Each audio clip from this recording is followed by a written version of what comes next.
আসসালামু আলাইকুম। আমি সুমাইয়া। সবাইকে জানাই নতুন আরেকটি দিনের শুভেচ্ছা। আপনারা কেমন আছেন?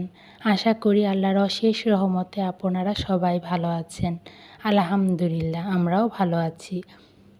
তো আজকের ব্লগটা 12টার দিক থেকে স্টার্ট করছি। আর আপনারা ভাবছেন যে 12টার দিকে আমি বিছনা গোছাচ্ছি কেন? কারণ হচ্ছে গিয়ে আমি অসুস্থ ছিলাম, আমার জ্বর এসেছিল। তো সে কারণে আমি আর 2 দিন বেশি নড়াচড়াও করতে পারিনি, এতটা অসুস্থ ছিলাম। কারণে বিছানা উঠাতে পারিনি সকালবেলা। তো এখন আমার শরীরটা একটু ভালো লাগছিল, তো ভাবলাম এখনই আমি বিছানাটা গুছিয়ে ফেলি। তো কমফোর্ট বের করেছিলাম, কারণ জ্বর এসেছিলো তো প্রচণ্ড শীতও লেগেছিল। এই কারণে কমফোর্ট আম্মু দিয়েছিল। তো কমফোর্টটা আর আমি শুকিয়ে রাখতে পারিনি, কারণ বাইরে যেহেতু বৃষ্টি পড়ছিল। তো সে কারণে আমি এমনি রেখে দিয়েছিলাম। অন্য কোনো দিন যখন রোদ উঠবে তখন আমি কমফোর্টটা রোদ্রে দিয়ে তারপরে আবার রেখে দেব। আর এদিকে আমি যেহেতু এই বিছনায় কখনো ও বিছনায়, মানে শরীর অসুস্থ থাকলে কোনো কিছুই ভালো লাগে না, তো সেটাই হয়েছিল আমার সাথে। তো সব বিছনায় এরকম অবস্থা আমিই করেছিলাম। তো সেটাই আমি আবার যখন আমার শরীরটা ভালো লাগছিল তখন আমি সব কিছু ঝেড়ে টেড়ে গুছিয়ে নিচ্ছিলাম। আর এদিকে আম্মু সব কিছু গুছিয়েই ছিল, 2 দিন আম্মুই সব কাজ করেছে।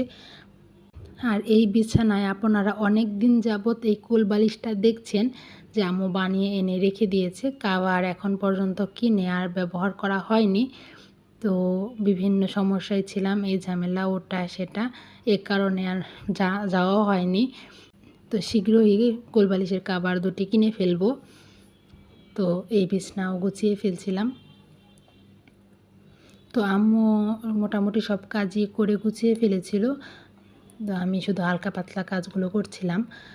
আর ওই পাশ থেকে আমার বোন বলছিল যে আপু, তুমি এখনও অসুস্থই রয়েছো, তুমি শুধু মনের দিক থেকে বলছো যে আমি সুস্থ হয়ে গেছি, কিন্তু আসলে সেটা না, তুমি রেস্ট নাও। আর এদিকে কাপড়গুলো হচ্ছে গিয়ে বাইরে যেহেতু বৃষ্টি হচ্ছিল, তো বাইরে থেকে কাপড় এনে রেখে দিয়েছিলাম। তো সেই কাপড়গুলোই যেহেতু আধা ভেজা আধা শুকনা, আর বারান্দায় থাকলে সেগুলো পুরো ভিজে যেত, কারণ বাইরের বৃষ্টির পানি যেহেতু বারান্দায় আসে, সে কারণে বা ঘরে এনে রাখা যাতে পুরো না ভিজে যায়। আবার যখন বৃষ্টি থামবে তখন আবার বারান্দায় দেওয়া হবে। তো সেটাই আমি গোছায়ে একটা টেবিলের উপরে রেখে দিচ্ছিলাম, আর আপনাদের সাথে বৃষ্টিটাও শেয়ার করছিলাম। আর এদিকে আম্মু দুপুরবেলা রান্না করেছিল, তো সমুদ্রের পোয়া মাছটা রান্না করেছিল, আর পটল ভাজি করেছিল, আর পেঁপে ভাজি আর ভাত রান্না করেছিল। তো আম্মু বলছিল যে শুকনা শুকনা খাবার করেছি যাতে তুই খেতে পারিস। তারপরও আমি খেতে পারিনি, ওইটা আমার খাবারই ছিল, অর্ধেক খেয়ে অর্ধেক রেখে দিয়েছি। তো কোনো খাবারই ভালো লাগছিল না। তো আম্মু দুপুর টাইমে বাজারে গিয়েছিল কিছু সংসারের টুকিটাকি জিনিস আনার জন্য, আর আমি বলেছিলাম আম্মু তুমি আমার জন্য পাউটি এনো, আর আমি বলে দিইনি কোন পাউরুটি এনো। তো আম্মু 2 রকমের পাউটি এনেছিল। আর এদিকে আম্মু আরও অনেক কিছু কিনেছিল। আর এই টানাটা হচ্ছে আমার সাইদুলের ফেভারিট টানা, তো খুব পছন্দ করে এই টানাটা। তো আম্মু এনেছিল 2 প্যাকেট এনেছিল, ওরাও আগেই 1 প্যাকেট বের করে এনে খাওয়া শেষ করেছিল, আরেক প্যাকেট ছিল সেটাই বের করেছে আপনাদের সামনে। আর এদিকে আম্মু ডিম এনেছিল, 2 পলিথিনে করে এনেছিল যাতে ধরে আনতে সুবিধা হয়, যেহেতু আম্মু একাই বাজারে গিয়েছিল বাজার করতে। তো সেই কারণে আমি ডিমগুলো ভালোভাবে ঢেলে নিচ্ছিলাম যাতে ওয়াশ করে রেখে দেওয়া যায় ফ্রিজে। তো আমি বলছিলাম না যে আমি ছোট ছোট কাজগুলো করে গুছিয়ে নিচ্ছিলাম, তো বড় বড় কাজ আম্মুই করেছিল। তো এদিকে শুকনো খাবারগুলো কন্টেনারে ভরে রাখছিলাম। আর আম্মু ওই পাশ থেকে আমাকে বলছিল যে তোর কাজ করতে হবে না, তুই রেস্ট নিয়ে খাওয়া দাওয়া কর ঠিক মতো, তাহলে সুস্থ হয়ে যাবি। আর আমারও এত শুয়ে থেকে ভালো লাগছিল না ওই টাইমে, যেহেতু একটু একটু সুস্থ বোধ হচ্ছিল। আর জান্নাত বলেছিল না মনের জোরে, তো সেটাই হচ্ছিল যে মনের জোরে করছিলাম। আর এদিকে আমার হাতে মেহেদি, তো আমিও খেয়াল করলাম। তো সেটা হচ্ছে মেহেদি হচ্ছে, এটা আজকের মেহেদি না দেয়নিও, গতকালকে মেহেদি দিয়েছিল।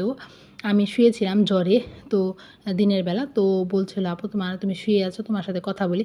তো কথা বলতে, বলতে এক পর্যায়ে আমাকে বলছে, "আসো আপু তোমার হাতে মেহেদি দিয়ে দিই।" পরে বললাম, "মেহেদি? আচ্ছা ঠিক আছে দিয়ে দে।" যেহেতু আমি শুয়েই আছি, কথাই বলছি। তো ও আমাকে মেহেদি দিয়ে দিয়েছিল। তো সেটাই হাতে মেহেদি আমার। আর এদিকে মুড়িও শেষ হয়ে গেছিলো। তো সেই মুড়িগুলো আমি কন্টেনারে ঢেলে নিচ্ছিলাম।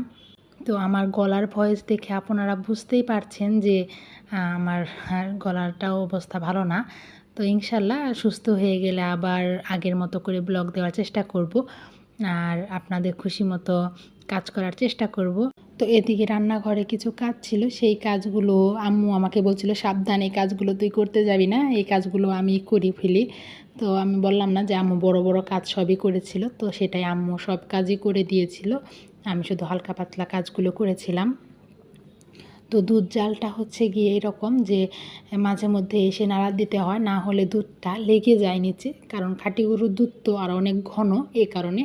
তো এদিকে দুধ জালও দিচ্ছিলাম আর আমি ঘর সরে মুছে দেন রান্নাঘরটা একটু ক্লিন করে দিয়ে ফেলেছিলাম। তো আম্মু বলছিল যে গতকালকে আমি ঘর মুছেছি, আজকে আর ঘর মোছা দেওয়ার দরকার নেই। তো আমি বললাম যে না, মোছা দিয়েই ফেলি, কার শুনে কার কথা। তো এদিকে আমার ঘর সোরা মোছা কমপ্লিট আর আমার দুধ জাল দেওয়া শেষ। তো দুধ জাল দিতে দিতে আমার এইগুলো কাজ কমপ্লিট হয়ে যায়।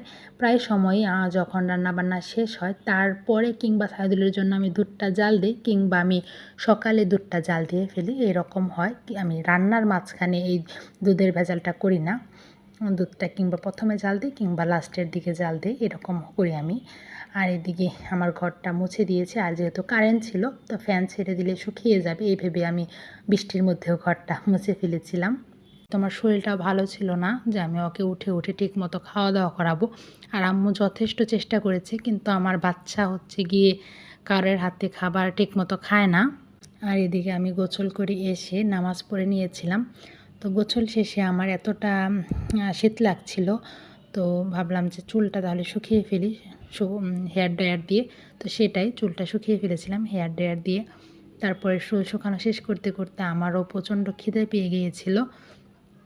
তো ভাবলাম আম্মু যেহেতু এত কষ্ট করে আমার জন্য পাউরুটি এনেছে, তাহলে সেই পাউরুটিটা খাওয়া যাক, যেহেতু ভাত টাত ভালো লাগছিল না। তো ভাবলাম পাউরুটিটাও একটু ভালো করে খাওয়া যাক, এমনি পাউরুটিও ভালো লাগবে না খেতে।